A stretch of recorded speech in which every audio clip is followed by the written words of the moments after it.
until you obey the UN resolutions, then you shouldn't be rewarded. It's not at all surprising to me, pressuring Seoul to try to exert pressure on its allies when it comes to sanctions. We should not resume a cash cow to North Korea to facilitate not only their nuclear and missile programs. Satellite imagery point to North Korea's continued production of new ballistic missiles. It may be a negotiating tactic. The more they build, then the higher the price they want to give it up. From the Voice of America, this is Washington Talk. Hello and welcome to Washington Talk. I'm Eun-jung Cho. U.S. Secretary of State Mike Pompeo urged ASEAN nations to enforce UN sanctions on North Korea. The Trump administration emphasizes it is more than a request, it is a reminder of UN obligations. Today we take a look at how the U.S. should deal with attempts to ease sanctions on North Korea.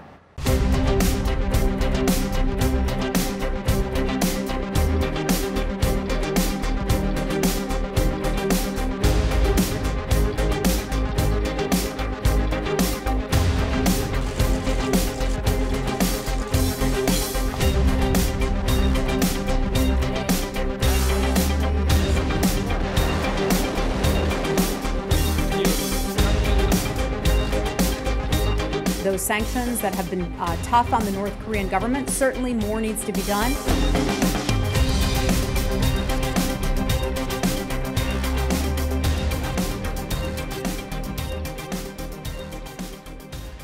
Now my guest today, Mr. Bruce Klingner, Senior Fellow at the Heritage Foundation. Mr. Klingner spent 20 years in the intelligence community and was CIA's Deputy Division Chief for Korea. Also joining us today, Ms. Jean Lee, Director of the Korea Program at the Wilson Center. Ms. Lee is an award-winning journalist and the first Pyongyang Bureau Chief for the Associated Press. Welcome to the program. Thank you. Foreign ministers from the six party talks are all gathered in the ASEAN Regional Forum, and North Korea, China, and Russia are seeking to lift sanctions on North Korea. North Korea's Foreign Minister Ri Yong-ho told one of the ASEAN member states that why are sanctions still not lifted when North Korea stopped weapons testing? So how should Secretary Pompeo utilize the ASEAN Forum to keep up the sanctions pressure on North Korea? If any one of you can start us off. Well, as Secretary Pompeo rightly pointed out, the sanctions are a requirement of all UN member nations. So the UN resolutions not only preclude North Korea from testing nuclear weapons and missiles, they also require North Korea to abandon their nuclear program, their missile program, as well as their biological and chemical warfare programs. They have not done so, and nor have they really taken any meaningful steps towards doing so. So the UN sanctions certainly are relevant to be maintained. U.S. sanctions are usually a law enforcement measure in response to North Korean illegal activity, often attacks on the U.S. financial system. So again, they're only done in response to illicit activity by North Korea. So you don't abandon your laws or your law enforcement because North Korea has done some actions which are not relevant to denuclearization. The ASEAN Regional Forum is such an interesting place because you do have all of these countries that don't normally perhaps interact. They have the opportunity, these foreign ministers have the opportunity to sit down on the sidelines and have discussions. We'll see the Secretary of State, Mike Pompeo, perhaps urging his allies to stick to this campaign and to stick to UN sanctions and to adhere to them. North Korea has been increasingly expressing frustration over sanctions through its state media.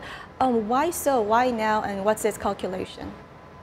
I'm not at all surprised. I do think that North Korea will use its renewed reconciliation with South Korea to pressure Seoul to say, hey, look, are you on our side or not? You need to pressure your friends and allies to try to ease up on some of those sanctions. So we will see Pyongyang, that's not at all surprising to me, pressuring Seoul to try to exert pressure on its allies when it comes to sanctions. Mm-hmm. Right. I think there are two very different approaches. The U.S. is saying, well, until you obey the UN resolutions, until you stop breaking U.S. laws, then you shouldn't be rewarded.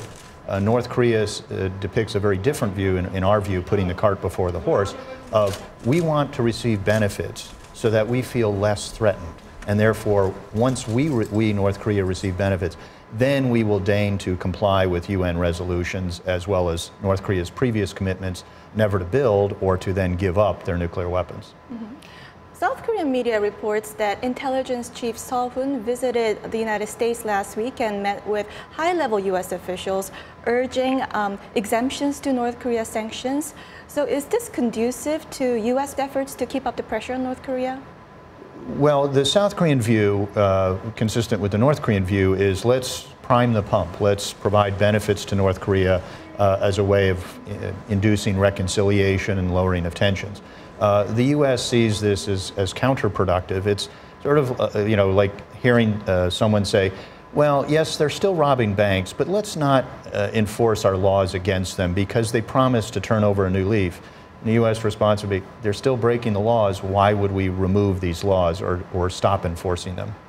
We have seen some examples of exemptions in the recent past. For example, for the Winter Olympics, there were some exemptions required and requested by South Korea in order to enable the North Koreans to come to South Korea. Remember that even making a trip like that would be a violation of sanctions. So there have been some examples in the past, and I think we'll see South Korea. And I was not privy to what it was Seo-hoon asked the United States for in terms of exemptions, but we have seen the leaders of North Korea and South Korea agree, for example, to reestablish military communications. So they may be asking for exemptions related to promises that were made in Panmunjom. The danger of that, of course, is once you start going down that path of making exemptions, it chips away at the strength of the sanctions. You lose leverage, and so that's certainly a concern on the part of the United States. What's the agenda of China and Russia when it comes to North Korea sanctions? They have always urged reconciliation.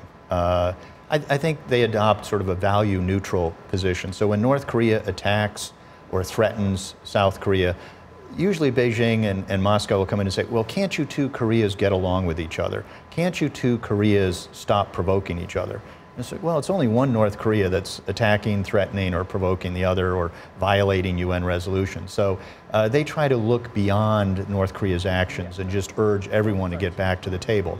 And then whenever negotiations are stalled, such as during the six-party talks, they usually urge the U.S. to do something to facilitate a return to the negotiating table. So the common theme always tends to be, well, North Korea is not doing anything in the talks, so can't the U.S. offer something else, whether it's economic benefits, a reduction of sanctions, reduction of military preparedness? On that point, North Korea has made some moves dismantling nuclear and missile engine test sites and also returning the remains of the U.S. soldiers. So should North Korea and China and Russia pressure the United States to reciprocate, how should the U.S. respond to this pressure? I think we need to keep these actions by the North Koreans we need to put them in context. These are largely symbolic gestures. They're goodwill gestures. They're a good start to showing a commitment, but they're not concrete and they're not, I would say, substantive. Let's just remember that the nuclear tunnels can easily be reconstructed. The missile launch pad hasn't been used for those last two very threatening ICBM launches last year. So these are, I would say, symbolic gestures, but not real indications that they're dismantling their program. President Trump yesterday received a new letter from Chairman Kim, and President Trump said, "I look forward to seeing you soon." Do you expect Chairman Kim to come to the United States around September when there's UN General Assembly? Well, I'd love to see what the letter said, but I think there's sort of growing expectation or a sense that perhaps Kim would go to the UN General Assembly in September. He doesn't need an exemption from U.S. sanctions for that because the UN is sort of international ground. He would need an exemption to go to Washington because he's on the U.S. sanctions list for committing crimes against humanity, just as Kim Yong-chol needed an exemption to meet with President Trump in the Oval Office.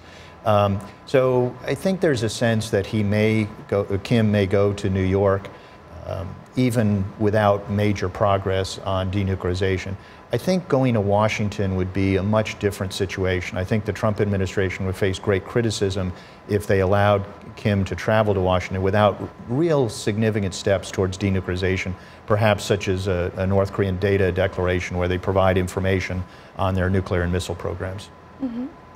Jen, what do you think? What should be the minimum progress that should be made before the second summit between North Korea and the United States? I know that the North Koreans are not going to give up their nuclear weapons the way that the president has suggested.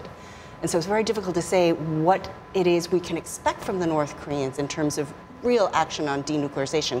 I would like to see North Korea allow the return of international inspectors. IAEA inspectors have not been in North Korea since 2009.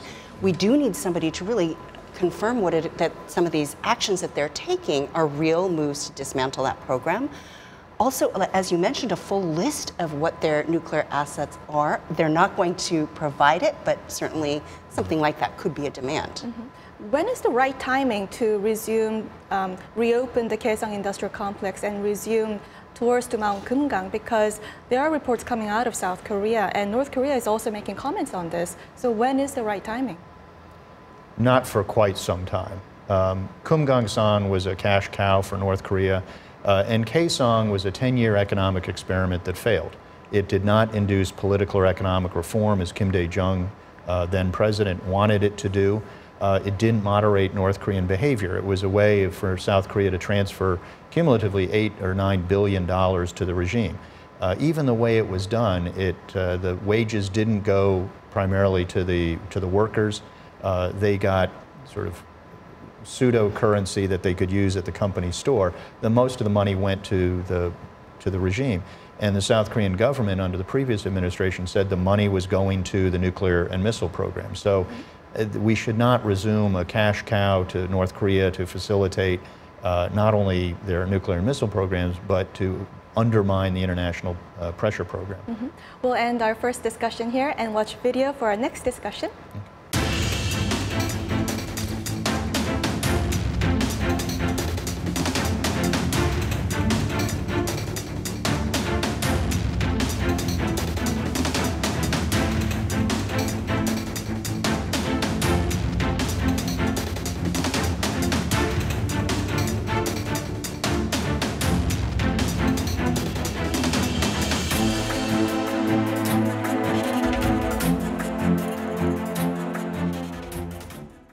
Latest intelligence reports and satellite imagery point to North Korea's continued production of new ballistic missiles. Since late June, U.S. media reported North Korea upgrading Yongbyon nuclear complex, running secret uranium facility Kangsan, and producing fissile material. Now, this evidence of activity at the Sanamdong missile facility, does this lead us to believe that North Korea is making progress in its missile capabilities, or does it really have to still do some testing to improve its missile capabilities? There's disagreement amongst experts as to where exactly on the path to ICBMs and nuclear weapons and other parts of their programs that Pyongyang is. When Mike Pompeo was still CIA director in January, he said it was only a handful of months before North Korea had the ability to target the entire continental United States with nuclear weapons. 4 or 5 U.S. 4-star generals already have said they think North Korea has that capability, or we have to assume for planning purposes. So many think they have that capability. They certainly have the ability today to hit all of South Korea and Japan with nuclear weapons. There's just a bit of debate as to whether they have the ability to hit Guam and the United States with nukes, or they are very close to that capability. This clandestine facilities, Sanamdong facility and also the uranium enrichment facility, Kangsan, they're both on the outskirts of Pyongyang. Why do you think they are so near Pyongyang? I don't have any insight into why they're so near, but I will point out that when it comes to the most recent ICBMs, the intercontinental ballistic missiles, those have been launched from mobile launchers rather than from a fixed launch pad like the one in northwest of Pyongyang that I visited in 2012. So that certainly gives them more flexibility to stay closer to Pyongyang in developing these weapons. That perhaps is one reason. But going back to your earlier point about the continued development, I don't think we should be surprised by the fact that they're keeping up this program. You know, Kim Jong-un promised not to test, but he didn't say he would stop building. So it shouldn't come as a surprise, but it's very important for us to be keeping tabs through satellite imagery from what we can see from above to see what kind of activity is going on. But why is North Korea showing these conflicting behaviors of dismantling facilities publicly, but then keeping the clandestine ones? Well, I think there would be different interpretations. The fact that they're covert or clandestine, right now they haven't been required to provide evidence or a listing of all their facilities. And even the continued production is not per se a violation of the Singapore agreement, because that was such a weak agreement that there really was no meat to the bones there. So North Korea is still allowed to do it under the Singapore communique. I think it goes against the spirit of the Singapore summit. It doesn't seem consistent with a government that's about to abandon all these programs.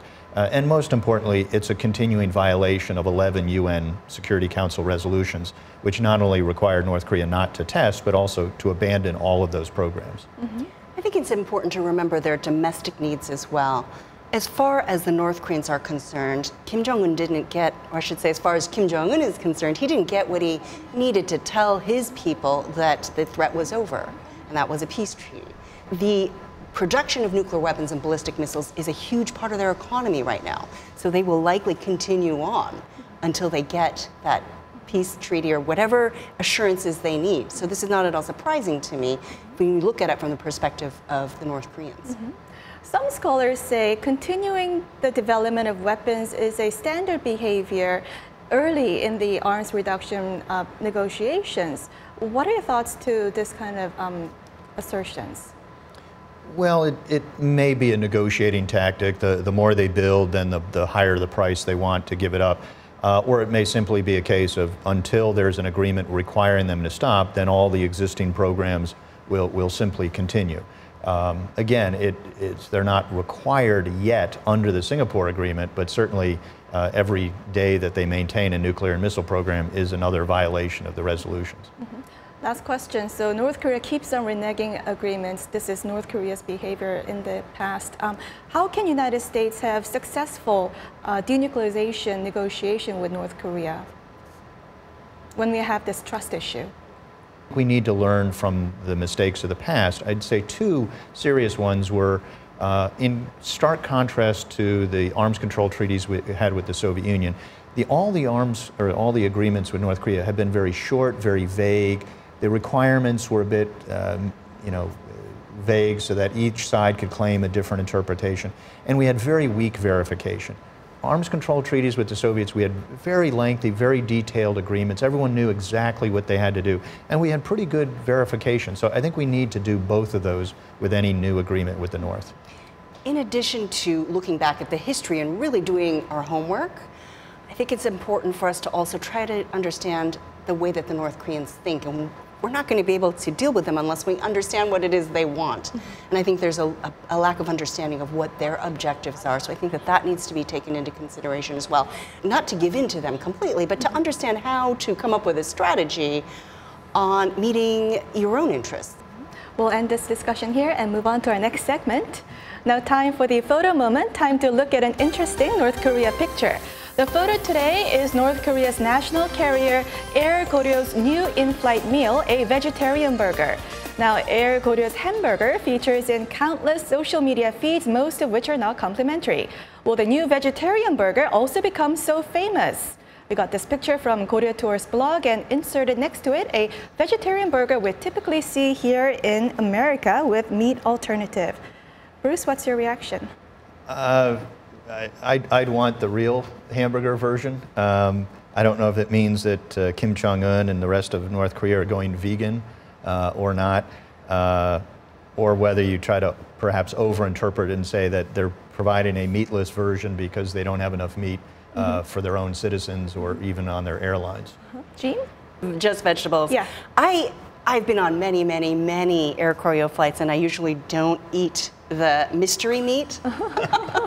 And so I will probably be more inclined to eat this, but I would much rather that they do something Korean. Jean? We'll suggest it to them.